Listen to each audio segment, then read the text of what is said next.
Okay, I would like to thank Tyler Jobb for moderating this session. This is Tyler's, if I could have everybody's attention, please.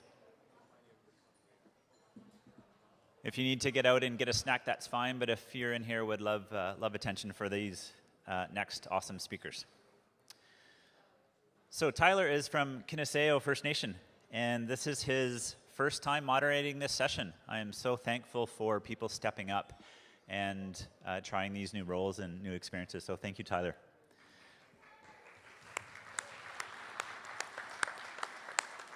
And over to Tyler to introduce the session and the speakers. Testing. Oh, yeah. It works. It works. My name's Tyler Jobe. I'm from Peter Bantine Cree Nation, northern Saskatchewan, northeast Saskatchewan. And I'll be moderating the session. So this is my first time. So hopefully I do all right.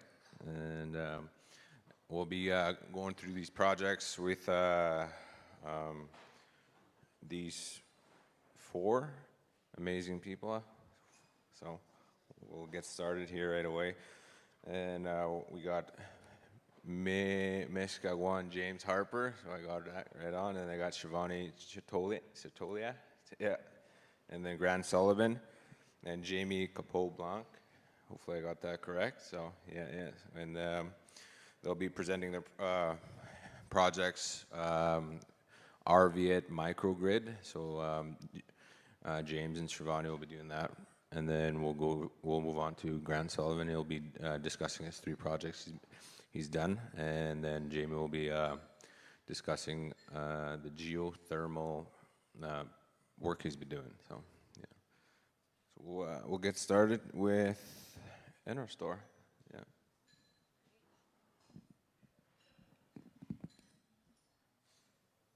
Hello. Okay. I think we have a very hard act to follow, so bear with us. But excited to be here, and thank you for having us. Yeah, thank you so much. I believe we have a slide deck to go through, perhaps. Okay, so yeah, my name is Mihskakwan James Harper. I'm presenting with my good friend and colleague here, Shivani. We're both from NRStor. We're based out of Toronto. And we're passionate about installing energy storage across Canada.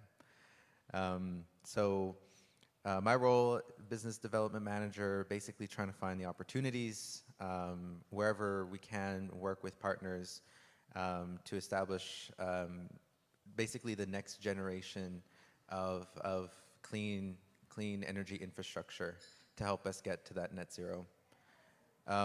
So part of that infrastructure is about storage, and we just wanted to highlight sort of our expertise at NRStor and how that enables, how that enables the microgrids of the future.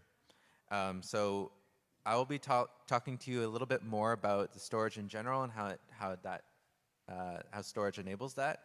And then Shivani will tell more about our amazing RVI project that we're developing. So yeah, NRStor, we started in 2012. We're passionate about energy storage across Canada. And it's manifested into sort of 3 main business segments and how we operate. One, of course, is the large-scale sort of utility-tied grid energy storage projects. And one of them, I'll just do a quick shout out for our team. We're working very hard on closing the Oneida Energy Storage Project. It's a 50-50 partnership with 6 Nations of the Grand River in southern Ontario. It's very cool. It will be one of the world's largest battery energy storage facilities once constructed. And it's a lot of hard work, but it's really cool in terms of reducing the amount of GHG emissions on the Ontario grid that would otherwise be served by natural gas.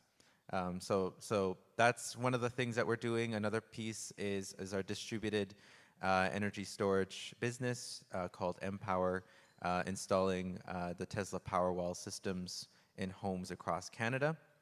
And finally, our microgrids business, which we'll be telling you more about here. So with our microgrid business, I just want to emphasize that we are partnerships first.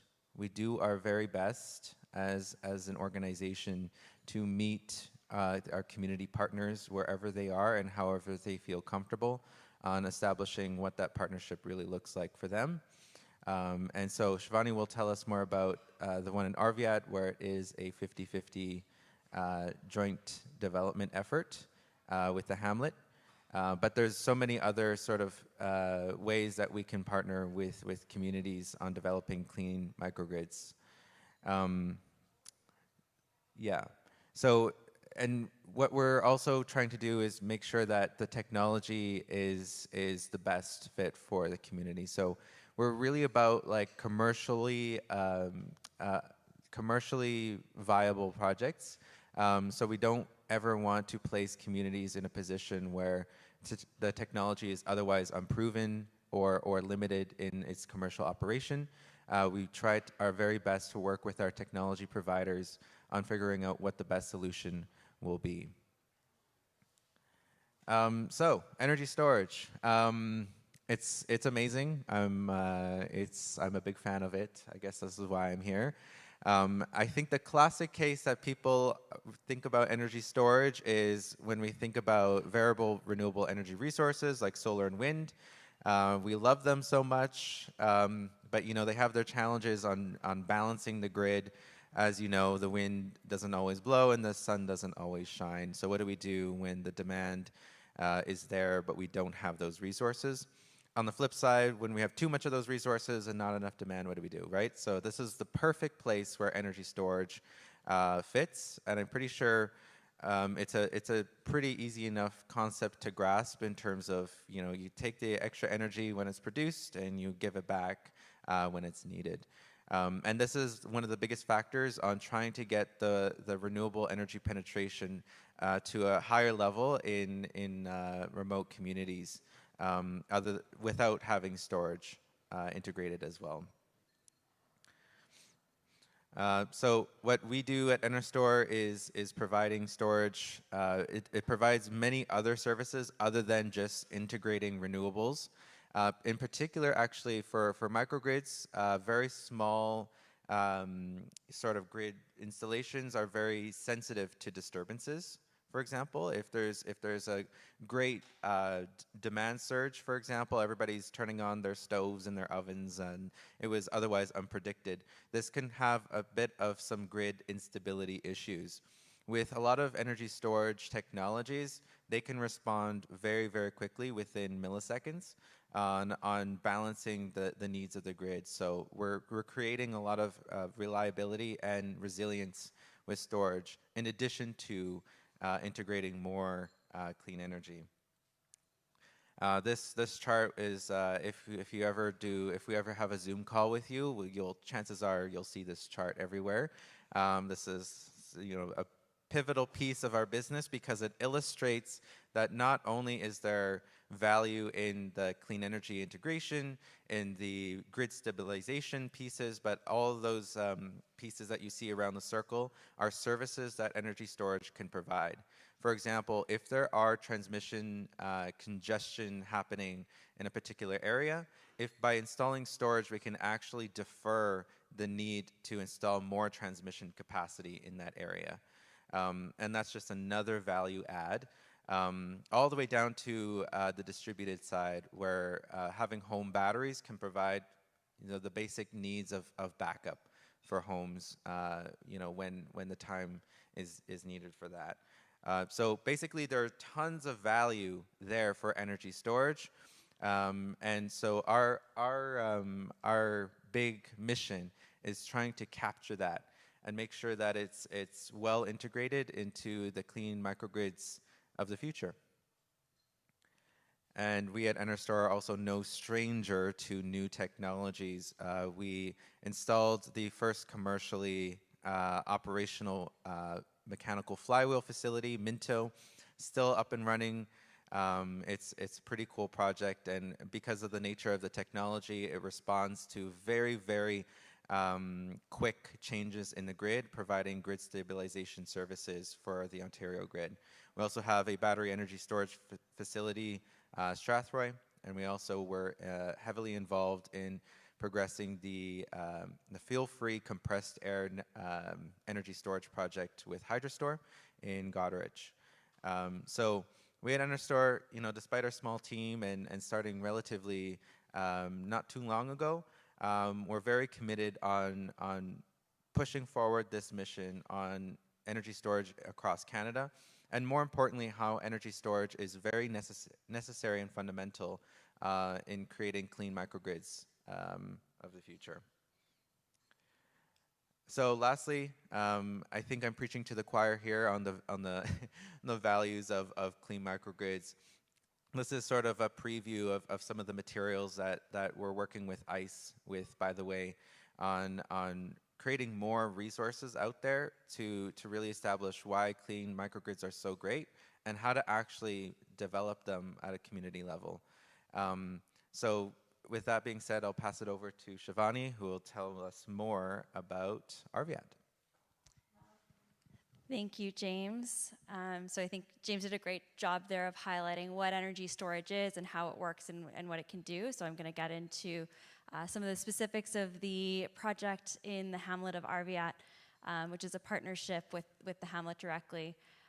Before I get into the project details, just wanted to also acknowledge the folks in the hamlet of RVAT who are really instrumental in driving this project forward. Unfortunately, they weren't able to be here today for various reasons, but in particular, the late Mayor Bob Leonard and the current Mayor Joseph Ikatak Jr., as well as the Senior Administrative Officer Steve England in particular, who've really been instrumental in driving this project forward.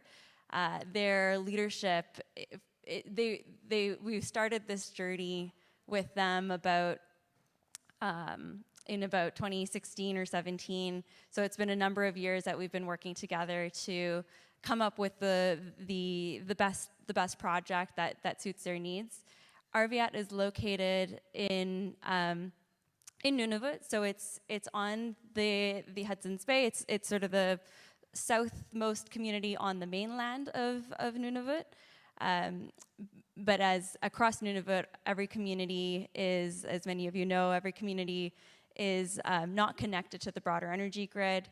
There's no sort of centralized grid anywhere. It's all fly-in remote communities, and so the diesel, the fuel that's providing the energy today, is all coming in on barges, and definitely a lot of challenges with that system. It's expensive. It's not great for the community's health. The diesel plant is actually located right in the center of the hamlet. And so there's a lot of reasons why the community is pushing to move away from that. And the hamlet of RVAT has really been a leader in this. They're keen to be the first and being able to not just kind of I guess follow what other communities are doing, but being able to drive something forward. So it's been a great partnership with them. Okay, so as I mentioned, we started this project a little while back, and so we started with doing a lot of studies around what are the resources, what technologies make the most sense in this community, and where should they be located. So we worked with the Hamlet Council, with the Hunters and Trappers organization, and did a lot of engagement within the community around what should this look like, and various technical studies around techno-economic assessments of what would this cost, what kind of technologies are viable. At the end of the day, what we've put together is essentially a wind, solar, and energy storage, lithium-ion battery energy storage microgrid project. So the wind, RVAT has a great wind resource. It's a very windy community, very flat community as well. The solar has some advantages where it's able to move a bit more quickly as well. The solar is a smaller amount of solar, about 200 kilowatts, but using bifacial solar panels, which is a technology that can work well in the north, where it's actually producing electricity from both the front and the back of the solar panels. So the reflection from the snow can help with the solar production, and actually also helps to sort of melt some of the snow from snow loading on the front face of the panels in the winter months. And of course, energy storage, which allows us to sort of maintain the reliability, stability, integrate a high level of renewables, which is actually over 50% diesel reductions in the community. So a bit about the project siting. So this map shows the community and sort of where the different parts of it are located. So one consideration for every community in Nunavut is that there's an airport, because they're flying communities. There's an airport, and so that presents some constraints in terms of where to project components get sited. Wind has to be sited far enough away from the airport to meet with the various regulations and restrictions with NAV Canada, Transport Canada. So we went through a process of identifying what's feasible, and then also working with the HTO and the community on bringing in that traditional knowledge of where are the best wind resources and where could this go. I'll talk a bit more about that on some of the other slides as well. But in general, a lot of benefits where the environmental benefits of getting off of diesel, economic benefits in terms of the community really driving this forward and being able to be an owner in the project, and having a long-term revenue stream being secured for the community for the various economic development initiatives that they want to engage in. So this project will be the first for the hamlet of Arviat. They've created a development corporation specifically for this project and intend to use that to facilitate much more economic development through the revenues that this project will provide.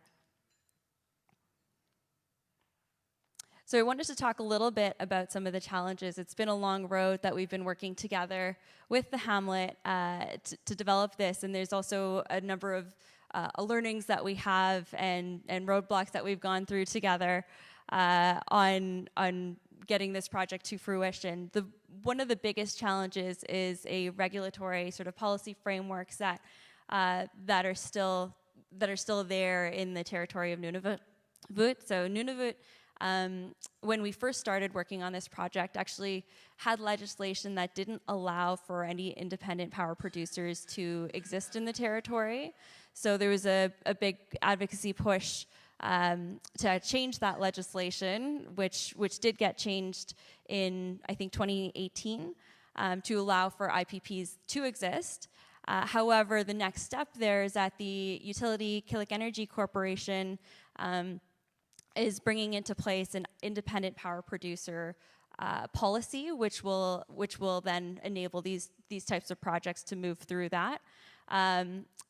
However, for various reasons, that's continuing to be delayed as well. I think it's been a number of years and a lot of advocacy. So I encourage anyone who's connected to the Nunavut government and to QEC to encourage them to move forward on that IPP policy, as it's our project, as well as some of the others that we've heard about over the past couple of days are really looking forward to that coming out. We've have a good relationship with the utility. We've done a number of all the interconnection studies and are looking forward to that coming out. But that is really the biggest challenge of the regulatory frameworks need to exist, and we need to be able to sort of sit down at the table together to make these kinds of projects move forward. I can't read my slides very well. Some of the other challenges I wanted to talk about was, so data can be quite challenging in the north. We don't have the same level of granularity on what the load data is in a lot of these communities, and so trying to design a system with the best data possible. But that's definitely a challenge. Project siting, mentioned that one before as well. And then another one is that these are just new projects, so it hasn't been done quite yet to have this high penetration of renewables in Nunavut. And so even things around permitting frameworks, they're still evolving. And so we went to the Nunavut Planning Commission, or working with the Nunavut Impact Review Board around permitting frameworks for wind and for solar and storage, but there's lots of opinions around who should have jurisdiction over the lands, of if it's Hamlet-owned lands, or where the project is located and how those permitting pathways come forward. So that's a consideration. And so I think in general it's really around just considering, just as new projects, how do they move forward, and trying to take those learnings and being able to apply them to many other projects across the territory. I also wanted to talk about some of the great things that we've seen in working with the Hamlet, and the importance also of that local community involvement that we've all talked a lot about these couple days. So I think one example from our project is around some of the studies that need to be done to move through those permitting pathways. So wind generation requires a lot of studies around the environmental side and around bird studies. And so in 2019, we were getting prepared for the bird studies that needed to be done for this project. And we were looking at our various options.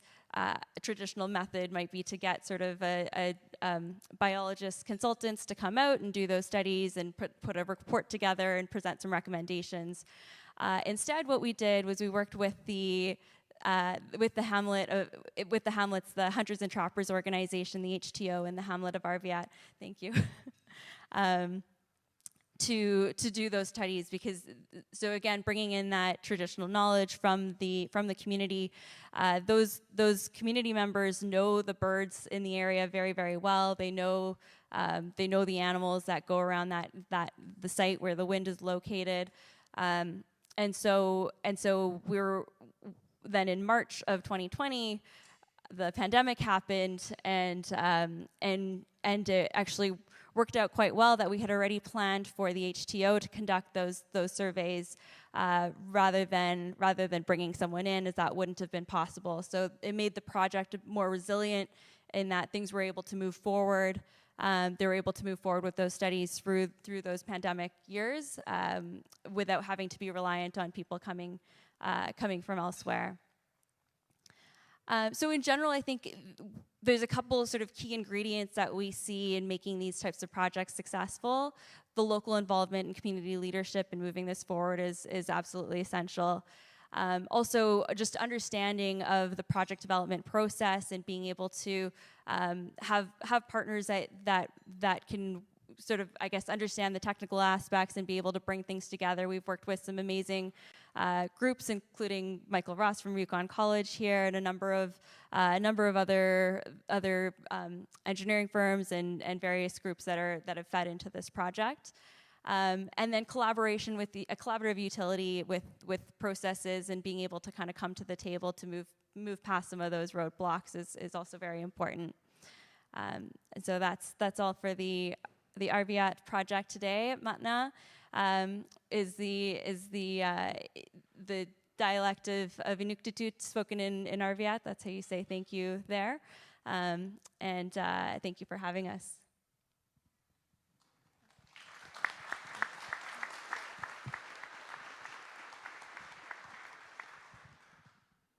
Thanks for that presentation. We'll move on to Grant.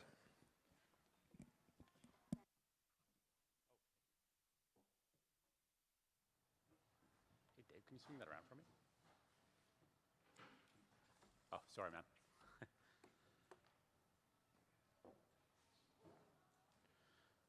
Morning, everybody. Sorry, I'll get this close this time. My name's Grant. Before we start, there's two people in the room. Some of you have already met them on Zoom. They usually run in and say, "Can I play video games now?" because you're on a call. But everybody can do a quick hi to Jacob and Mar. They're in the front row.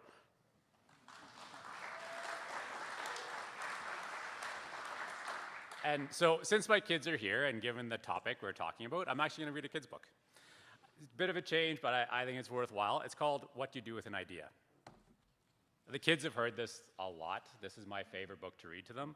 They could probably say the whole thing. So, one day, I had an idea. Where did it come from? Why is it here, I wondered. What do you do with an idea? At first, I didn't think much of it. It seemed kind of strange and fragile. I didn't know what to do with it, so I just walked away from it.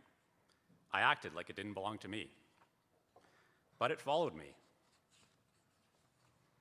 I worried what others would think. What would people say about my idea? I kept it to myself. I hid it away and I didn't talk about it. I tried to act like everything was the same before my idea showed up. But there was something magical about my idea. I had to admit, I felt better and happier when it was around. It wanted food, it wanted to play. Actually, it wanted a lot of attention. It grew bigger and we became friends. I showed it to other people even though I was afraid of what they would say. I was afraid that if other people saw it, they would laugh at it. I was afraid they'd think it was silly. And many of them did. They said it was no good. They said it was too weird. They said it was a waste of time, and it would never become anything. And at first, I believed them. I actually thought about giving up on my idea. I almost listened to them. But then I realized, what do they really know? This is my idea, I thought, and no one knows it like I do. And it's okay if it's different and weird and maybe a little crazy. I decided to protect it, to care for it. I fed it good food, I worked with it. I played with it, but most of all, I gave it my attention. My idea grew, and so did my love for it. I built it a new house, one with an open roof where it could look up at the stars, a place where it could be safe to dream. I liked being with my idea. It made me feel more alive, like I could do anything. It encouraged me to think big, and then to think bigger. It shared its secrets with me. It showed me how to walk in my hands because it said, it's good to have the ability to see things differently. I couldn't imagine my life without it. Then one day, something amazing happened. My idea changed right before my very eyes. It spread its wings, took flight, and burst into the sky. I don't know how to describe it, but it went from being here to being everywhere. It wasn't just part of me anymore. It was now part of everything. And then I realized what you do with an idea. Jacob, what do you do with an idea? That's right. Can I have my slide deck, please?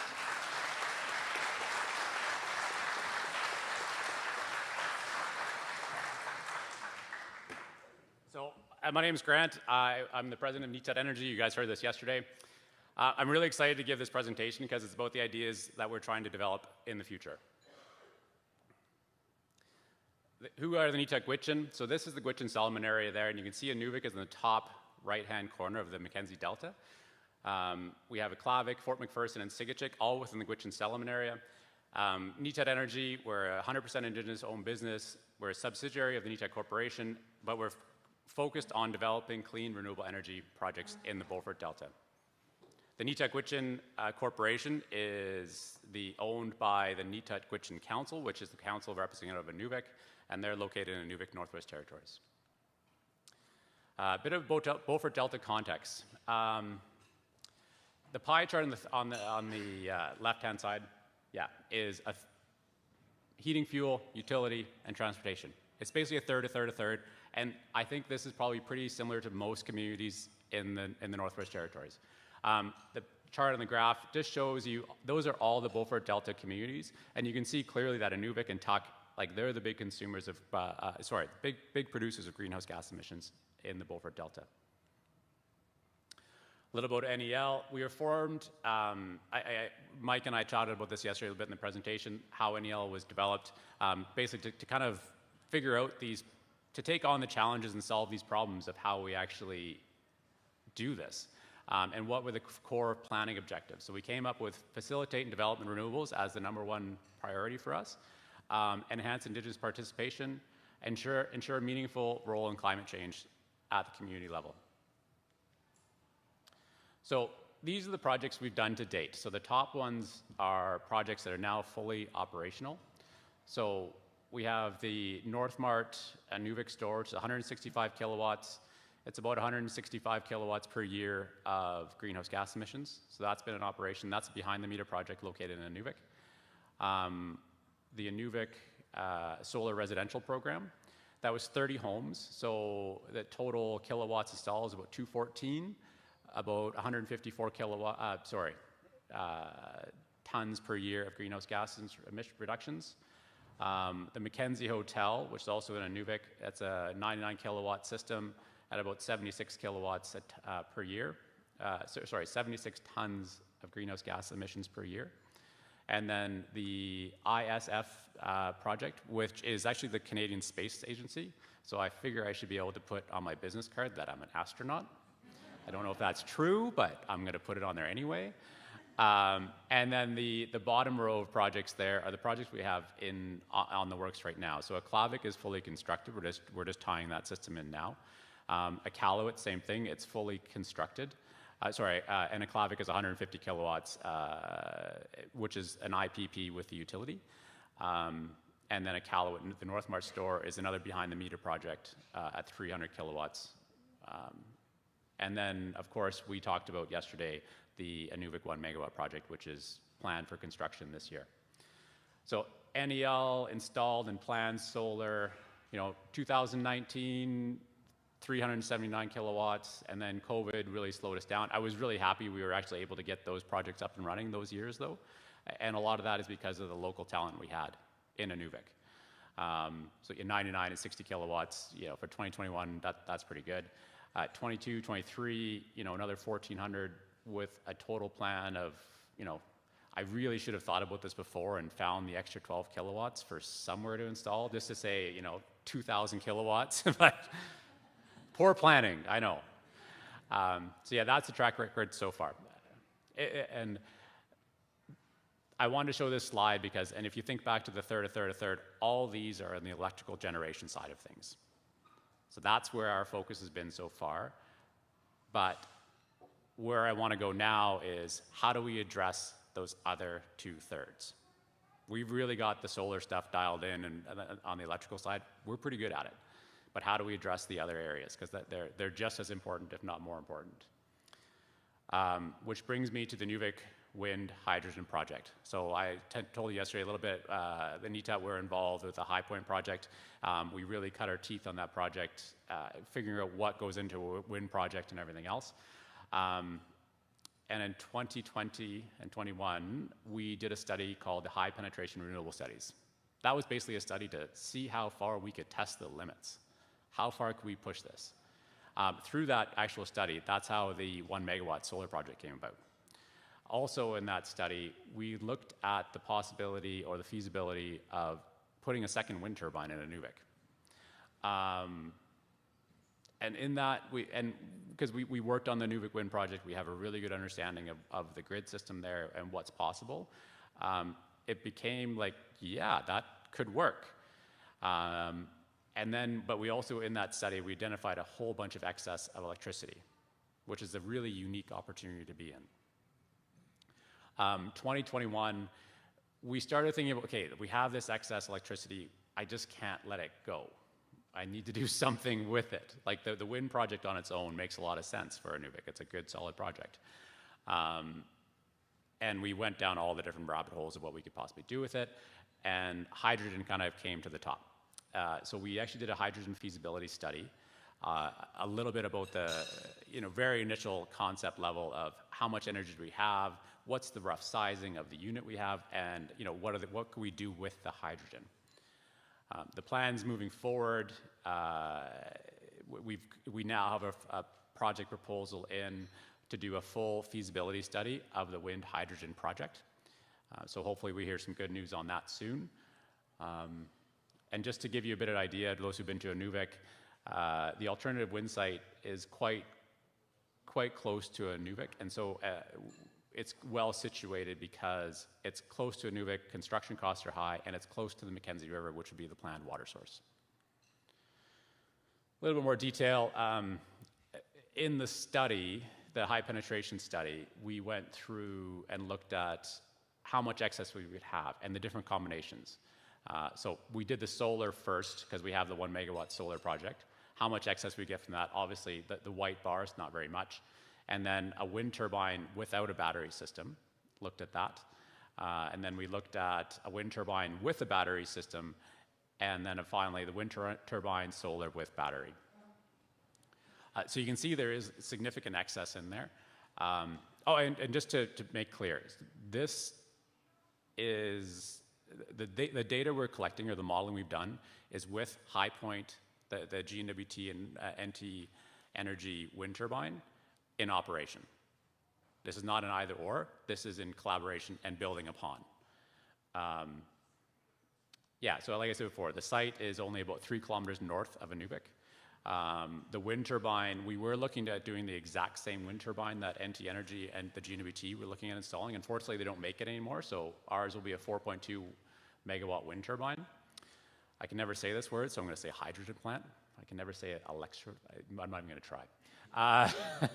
It's a 1.4 megawatt capacity, and the hydrogen production would be about 121 to 134 cubic meters per hour. And what makes Inuvik interesting? Inuvik has existing infrastructure, an existing gas infrastructure in place. So everybody asks me, like, well, what are you going to do with the hydrogen? Well, it was the government the federal government put out their hydrogen strategy, and I read through that, and they talked about this blending of gas and hydrogen. And that's what really kind of sparked this thought in my head. So we did the calculations of roughly how much we're going to produce, and that's about a 7% gas blend that could be directly injected into the gas system that's there. So the real exciting is zero up north. So how do we fix that?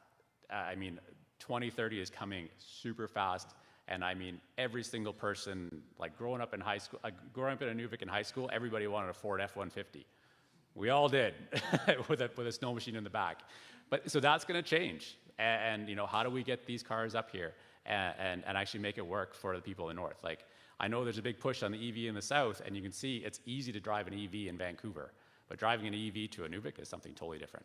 So the plan is we want to demonstrate an off-grid site. I'll go to the next one here because we're out of time. Self-contained system put along the highway, autonomous with batteries, EV chargers, and a solar farm attached to it to kind of make sure that a car can get from Dawson City all the way to the Arctic Ocean. So basically, like, the plan would be to have a coast-to-coast-to-coast electric highway. So this is still in feasibility study. Like I said before, all these things are high-level dreaming projects. I don't know if you guys watched The Long Way Up, where Ewan McGregor and Charlie drove EV motorbikes. If this project actually happens, I'm writing a letter to them and throwing with a challenge that they only went like half the long way up. So hopefully we can get Ewan McGregor here next year. It'd be really cool. Biomass barging. Oh, time is up. Uh-oh. Okay. 3 minutes? Okay. This would be really quick. Biomass is broken in Inuvik. We're going to have a bunch of stranded assets in Inuvik on biomass boilers. We need to figure out all the equipment works fantastic. It's great. They're running. They work. But we can't get the biomass to Inuvik. So we have existing shipping already. We can use marine transportation services. It's the barging services that's there. You know, the proposed approach is we can truck from Lacrete to Hay River. Hay River, we can use barging system, which is obviously much more efficient, greenhouse gas friendly than doing individual trucks, all the way to Inuvik, and possibly even all to like all of the Beaufort Delta communities. And the nice thing is, marine transportation is already there. They're already doing this work. So it's just a diversification of their portfolio. So the plan this year is I want to test this year bringing up 1,000 tons of biomass into Inuvik to really work out the kinks. Like, what is it going to take? What are we going to need? What's going to happen? What's the spoilage? And while that's happening, kind of really document that and do the study and how do we optimize this barging approach, working with MTS, GNWT, and the local biomass suppliers to actually make this happen. And then 2024 onwards, how do we optimize this? Oh, thank you very much.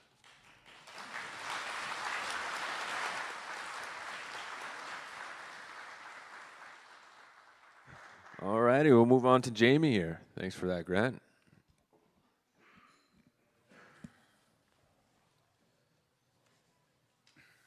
Hello, everybody. Should have some slides here.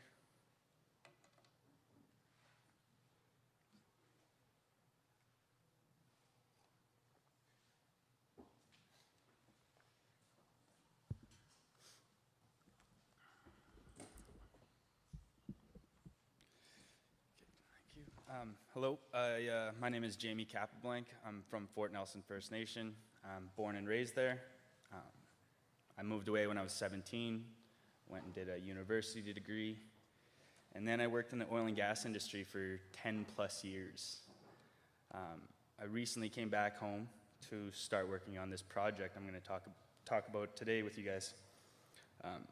My experience in the oil and gas industry does have relevance later on, but I worked for over a decade, like I said, ranging from a low-level grunt greasing wellheads up into a shift engineer managing a $350 million gas processing facility. So this is our project. Two-Day Geothermal is a subsidiary under the Economic ECDEV division of the Fort Nelson First Nation, and I am a project coordinator. I came onto the project last year, about September. So this is the project. I'm going to give you guys some context here. Our world is becoming more connected by the day. You know, we have the thing in our pockets that shows us a lot of benefits of that. But over the last few years, we've started to see some downsides of this interconnected world. Whether that's a natural disaster, global health issue, or people getting in fights in countries most of us have never been to. These issues are out of our control, but they have control over us. They affect us. The cost of energy has skyrocketed. The cost of food has most of us changing our behaviors. The project I'm going to talk today is going to attempt to reduce some of these global influences on our local community. This is my local community. This is Fort Nelson First Nation Reserve. You can see in the photo, there's a school, there's the arbor, there's the river there, and up on the horizon is where our test location is, where our wells are.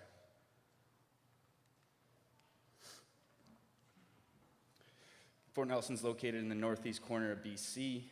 It's one highway in, one highway out. On the south side, it's Fort St. John is the closest place. That's 4 hours. On the north side, the closest place is Watson Lake. That's 6 hours. But distance isn't the only way we're isolated up there. To the right, this is a photo of BC's transmission line network. And as you can see, we're not connected to mainland BC, which, you know, a lot of their power comes from renewables. We're connected to Alberta's network. And to the left, that is a photo of our natural gas facility. It's about 20 minutes south of Fort Nelson. You can even see Fort Nelson slightly there on the top side of the picture. But this is our single source of energy for the town, for our community, and if this facility goes down or has interruptions, we buy from Alberta.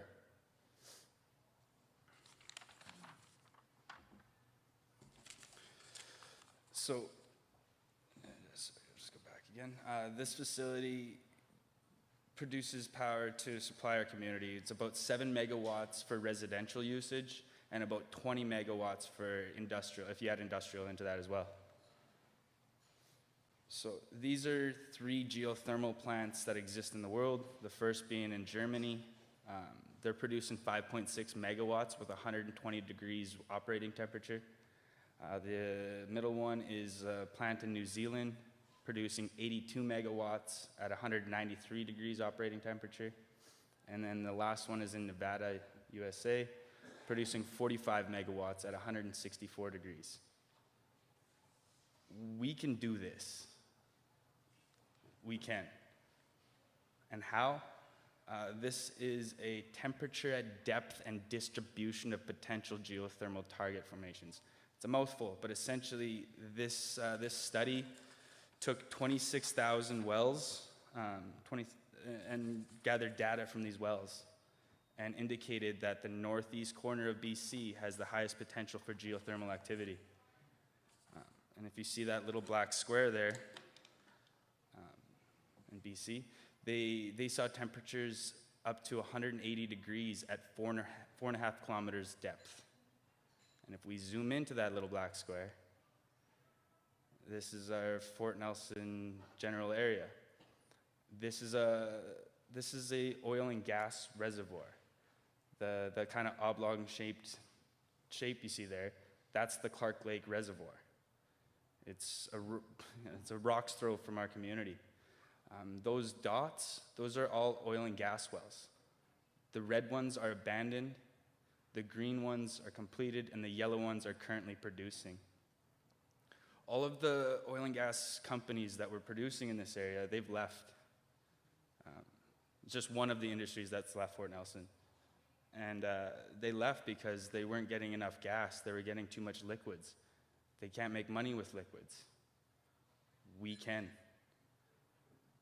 The green star is where our test wells are currently. And an interesting note is we repurposed one of these old oil and gas wells. We turned one of their liabilities that is sitting in the middle of nowhere, and we're turning it into a producing asset. Repurposing oil and gas. Could almost say there's so much overlap in between these two industries. The geothermal industry and oil and gas, whether it's systems, equipment, drilling, operations, process, personnel. I mean, I'm one of them. And how do we do it? You need three things. You need heat, you need water fluid, and you need pathways in the rock for that fluid to travel. That square photo, that's a core sample from our drilling operations.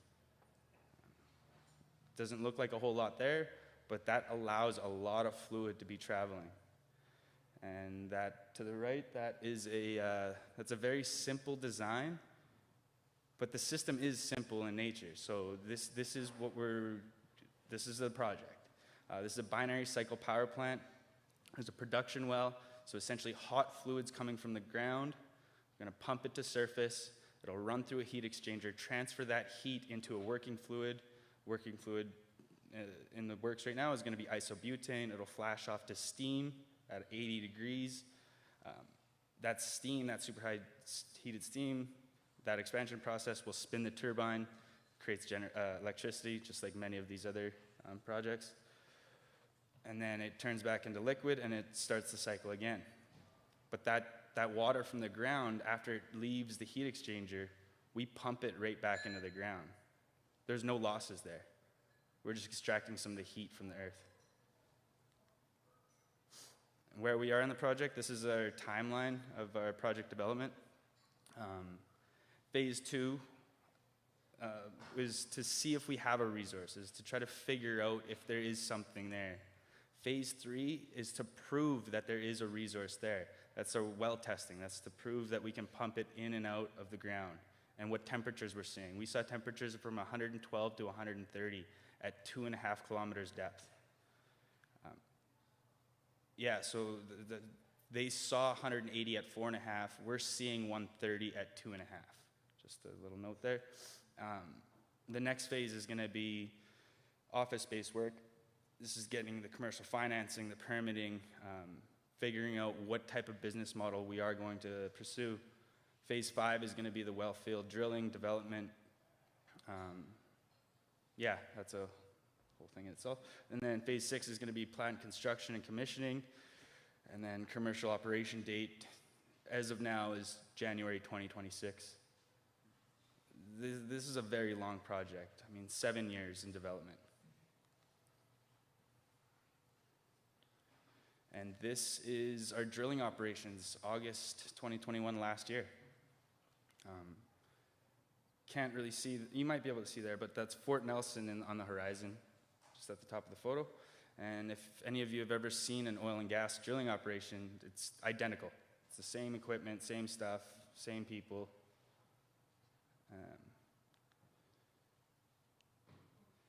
Again, these are just photos from the drilling operation. A couple things to note in these set of photos. That production casing, that pipe in the bottom right corner, I chased around drilling rigs for years. I've never seen production pipe that big. Production pipe is essentially just the deepest section of pipe into the ground. It's the pipe that has the resource, whatever you're extracting, coming through it. And yeah, just some of the photos of the guys working. There's a lot of talk about the energy transition, and I think geothermal work gives a pathway for some of these employees, these humans, to transition as well. This is a little visual diagram of the wells we drilled. The left is the injection well, the middle picture, I should say. That's the injection well. That's the repurposed oil and gas well. It's no oil, it's just a gas well, the repurposed gas well. To the right is our production well, and the open hole section goes down to 2.5 kilometers into the earth. That production casing pipe I was talking about, that goes down to 1940 meters, so just about 2 kilometers down. And then our pump is sitting at about 1.3 kilometers down. And then we're pumping all the way to surface. And these next set of slides is kind of just to give a visual overview of what we're thinking and where we're going to be going with this geothermal resource. So essentially what we have is this hot fluid. It's hot liquid. So what do you do with hot liquid? You can run it through the system like I showed you guys earlier, and you can create some electricity with that hot fluid. What do you do with electricity? Well, we're going to monetize it. There's a few different options we can do here. We can sell it back to the grid, BC Hydro. We don't have a purchase agreement yet. Or we could also sell to industrial users. There's a big facility being developed just across the highway. There's also other options. I like the idea of crypto mining. But also there's some bleeding edge tech that we can also look into later on. Hydrogen production, carbon sequestration, some of that stuff. But the idea is we can get cash flow relatively soon once we start creating electricity. But what else can we do with that hot fluid? We can use that as a resource. Agriculture production. We can grow 24/7, 365 in a climate that's frozen 8 months of the year. And a little note about Fort Nelson is that's an old army base. We have a big airport. We can land jumbo jets there. We could export anywhere. But also with that hot fluid, there's some other options we can look into as well. Onsen, hot springs, that type of thing. Residential home heating, or industrial applications.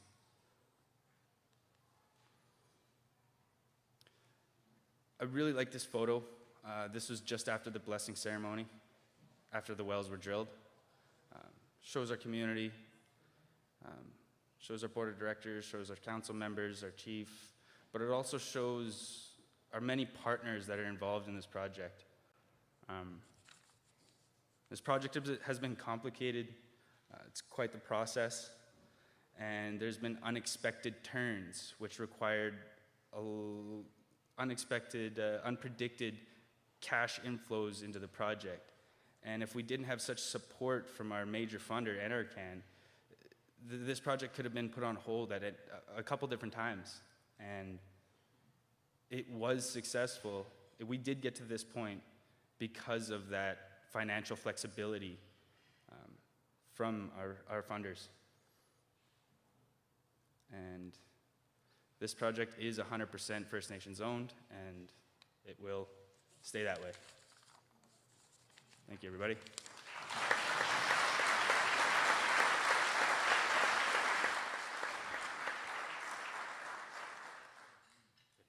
All right, we'll move on to some questions. I got a couple here for you guys. Then we can move on. We can ask you guys if you have any questions, and we can go to the online. I think WOVA. If somebody has questions there, we can, and the MP room. So, my question that I got here is, what's unique about these projects, and what benefits and opportunities will these bring to the communities you work in and deploying these projects into?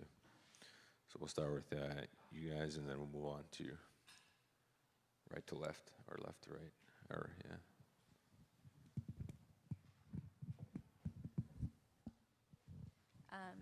What's unique and what is so? I think what's really exciting about the RVAT project is the ability to go beyond the renewable penetrations that we've seen in the Arctic. And so it's targeting over 50% diesel fuel. That's, I mean, as Grant mentioned, there's still a lot of diesel there. If you think about diesel being used for both the heating and the electricity, this is over 50% of the electricity. So there's still steps to go forward in terms of getting to 100% renewables, which is the community's ultimate goal. But I think it's a significant step, and it goes much further beyond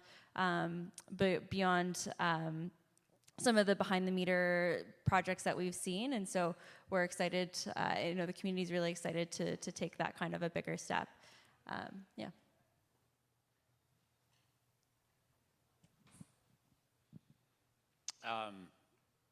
What are the unique things about that? Okay. Well, I guess the thing it's the 2/3. It's the transportation and it's the heating part. That's the exciting. That's what's exciting about the projects that I'm doing right now.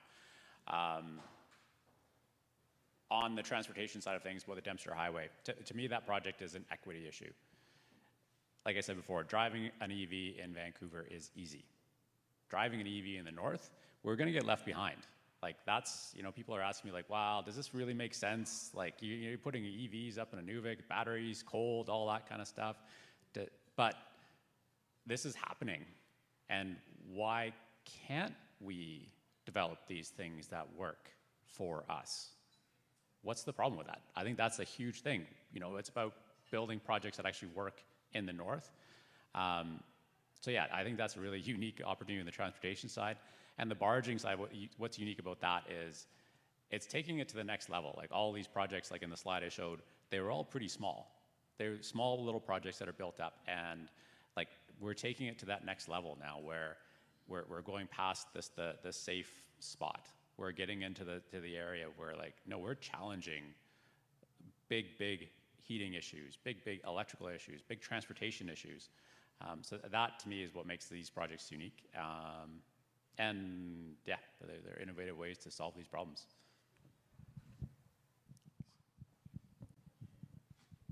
Yeah, I think one of the main things that makes our project unique is repurposing of an industry that has, put Canada in a financially good position on the world stage. We can repurpose that workforce, that equipment, and be a leader in this new industry. I think that's it. One more. What's the biggest hurdle you guys are going through right now? Do you want us to go first? I think that's an easy one for the RVAT project. I guess the biggest hurdle continues to be some of the regulatory frameworks. So we're looking forward to moving past that big hurdle, though it takes a lot of effort, and there's a lot of people working towards this in Nunavut. It's not definitely not just us in the hamlet of RVAT. There are other projects, there are other people who are champions of renewables and trying to move this forward, and I think it takes all of us. Yeah, just to add on to that, I mean, just to make it simple, a revenue contract essentially is the biggest hurdle. And what is most interesting for me joining onto the team through the project that Shivani has been a part of since its beginning, is realizing that we've put in a lot of effort with the community on talking to technology providers, lining up financing, getting the community buy-in, doing lots of engagement work, all the permitting work. Basically everything is good to go, essentially, apart from securing that power purchase agreement. So that goes to show like how important the work is in working with utilities in this space. The technology is there, the investment interest is there, and the community buy-in, as we all are all aware here, is definitely there. When it comes down to it, for a lot of jurisdictions across what is known as Canada, utilities and the regulatory frameworks usually become one of the biggest obstacles to overcome. And so we at NRStor hope with the Hamlet and with our allies as well to progress that framework forward in due time so that we can bring on this exciting project.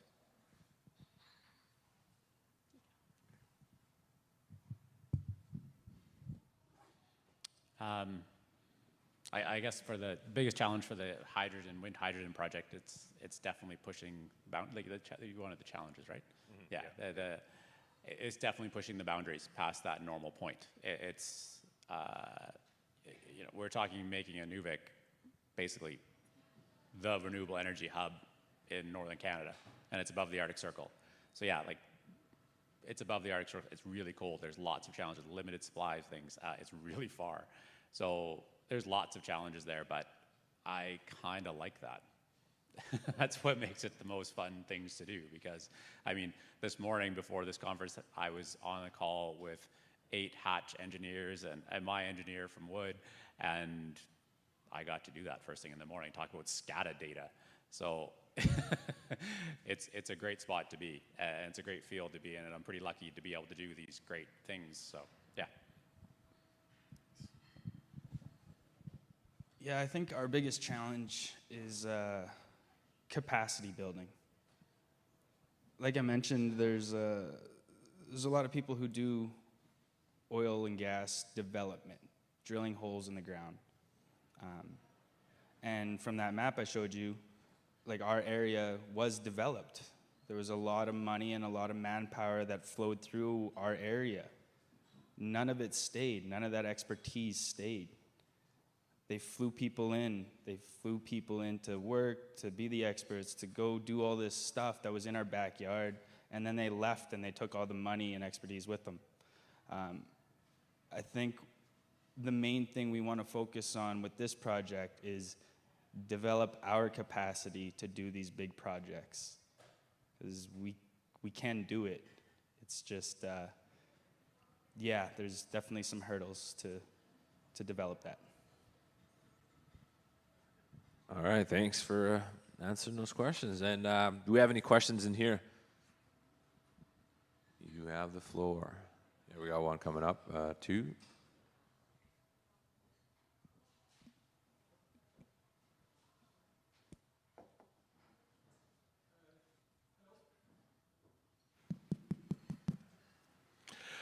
Okay.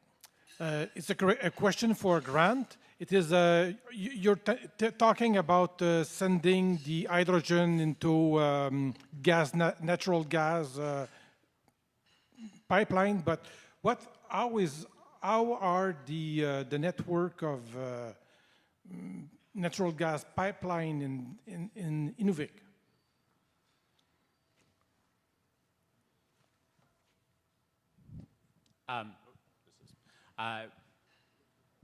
Good. So there's, I think it was 1996, they developed the Ickhill site, which is a natural gas site in Inuvik, and they tied that to Inuvik, and then basically every single household now, they put all the infrastructure in place, so every household now has a natural gas tie-in spot, so it's already there. The natural gas is also tied into the utility as well. So that's the really nice thing with this project is I can get into the utility, I can get into the heating side of things with infrastructure that's already in place. That being said, though, on the hydrogen side of things, as part of the feasibility study, I will be looking at how to optimize the greenhouse gas emissions with hydrogen. Like what sectors are there that we can look at to really reduce greenhouse gas, reduce diesel? I mean, because natural gas is not great, but it's not as bad as diesel.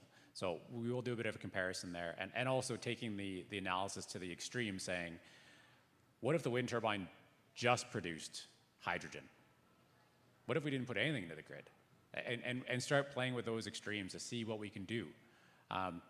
Because hydrogen production is definitely a new field for sure. And I mean, part of this as a pilot project up in Inuvik, like, yeah, we're going to be on the cutting edge of things, given where we are. So the natural gas site was just a really easy one for us to figure out. So there's still lots of questions and lots of opportunities to do. Thank you. Yeah, Rick McLean from the Tahltan Nation, and we built microhydro projects in the past and are producing power, but we couldn't have done it without electricity purchase agreements with the province of BC, and without that we would never been able to build them. So how do you go about making these projects happen without these type of agreements with your province or territory, and how did you find the capital to make it viable so that you can get the financing to do so? Thank you.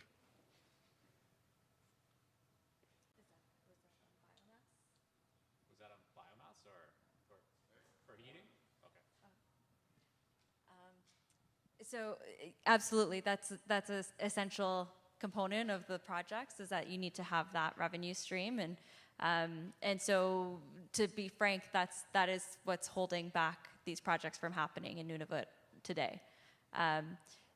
The utility has been working on creating that policy, that framework for IPPs to enable those revenue agreements to happen, but it's been delayed 3 years at least now, and so it's very slow. and the challenge, we've heard some great stories from Grant and NTPC, where before those policies came in place, they were able to actually come to the table together and able to look at a specific scenario and work through what that would look like. So in the absence of a policy, I think there are opportunities to make things happen, but you need willing parties at the table. And I think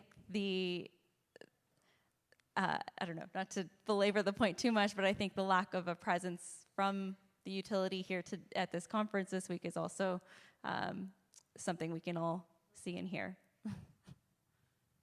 And just to add on to that too, I mean, we're really anxious, waiting for the policy to come out. But we're also, there's a timeline to the policy when it's released, but then what's the price going to be, right? And will that be another challenge that we have to go through? Because working in the north, the cost of electricity comes at a premium, and we would like the electricity that is sold from the Clean Microgrid project to be at a price that is pretty comparable to the full cost of diesel. And actually, Grant, you put in some good work and research into that, and we definitely think that it just in principle that for the community to continue to have greater returns on the project and just contribute to an overall sustainable project for the 20 years that we're planning for, is the price is a very central piece to that. So on top of kindly pressuring the policy to come out, we also very, very much look forward to seeing what that price will be. Just to add a little bit there, I don't want to be too harsh. I think it is also really important to recognize the unique challenges that Nunavut does face in terms of maintaining their systems, even just the diesel systems today. It's a very challenging role to be the utility of that territory, where each of these systems are very remote and and they are very old, and it's aging infrastructure. They do need to maintain the reliability of those systems. Electricity is essential in each of these communities, and so that is their priority, and they are doing that. And I think we need to work to show them what's possible, though, in terms of the technologies that are available today that are not the same ones that they have been using for a long time.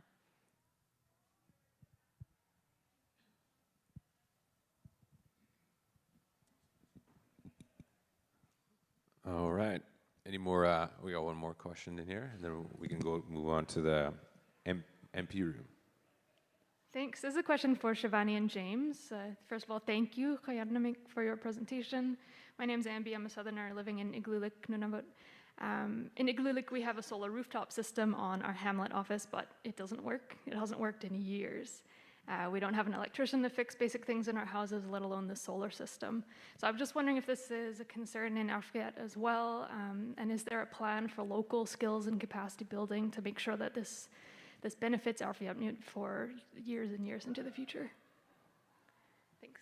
Yeah, thank you. Thank you for the question. Absolutely, I think that is really important, and I think that's been seen in a number of communities across Nunavut. And may not be unique to Igloolik. So absolutely, that's a really important component of the project, is the local capacity building. And there are a number of hamlets who are looking forward to these types of projects. And so being able to develop that local workforce across the territory will really allow for, so if we have those plans to train folks to operate and maintain and construct the systems in Arviat, and then being able to introduce those young people into those careers as well, not just doing a one-off system, but being able to work with other communities.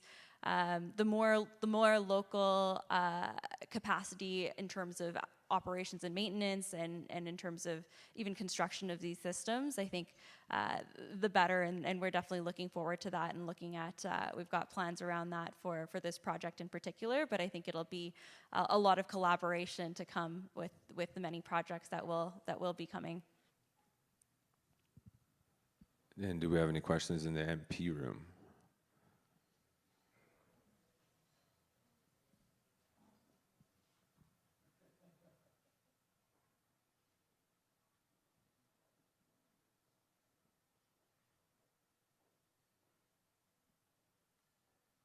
No, I guess not. No, and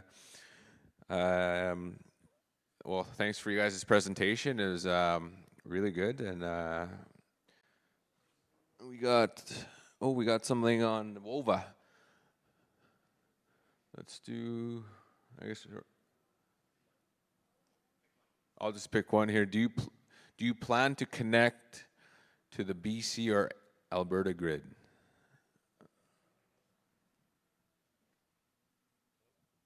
Hello?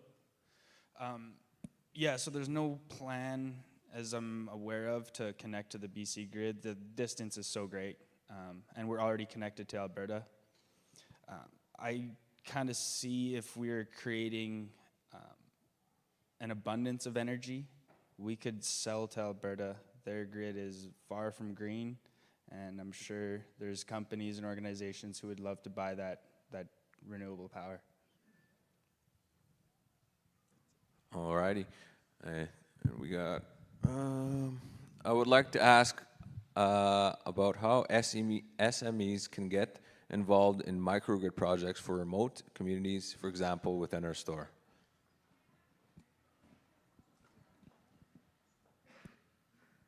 Okay, so the question is about subject matter experts getting involved in our project. Oh, okay. There's so many acronyms. Apologies. How they can get involved? Well, actually, so we're based on partnerships first, right? So we're always looking to collaborate with anyone, really, and we always try our best to find the progressive partners for financing options, for technology providers. So that's our role as a developer, is to really essentially collaborate with as many organizations as possible to make these projects happen. I think just to expand on that question, if it's asking also about, so as NRStor, as we are an SME working in partnership with the community, I think there's a lot of different models around partnership, and that it's unique for each community in terms of what makes sense. And so I think communities really need to, I guess, think about like what makes the most. Sorry, are we over time? No, we're okay. Communities. Oh. So in the example of the hamlet of Arviat, the community wanted a partner that was able to work alongside them. So that model, we're working together to develop the project. So we're, as a private partner, we're investing in the project development over the past number of years. We're working together to find the financing, making the decisions around what does this look like, providing all those options, and the community is really the one making the decisions and moving things forward as well. But we earn our money as a project partner not by being paid from the development work. We earn our money from being an owner alongside with them, and so our incentives are aligned, where we make our money like them from the successful operations of the project. So that also maybe ties to the question around how do we make sure these projects are operating long term. That's what we've done in this project, where it ensures, this structure ensures that we're not a partner that's coming in and doing something and leaving, but really a partner that's there for the long term as well.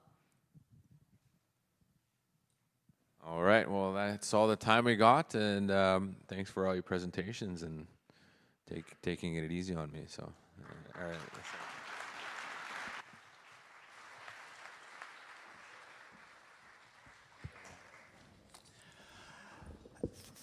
Thank you all the panelists.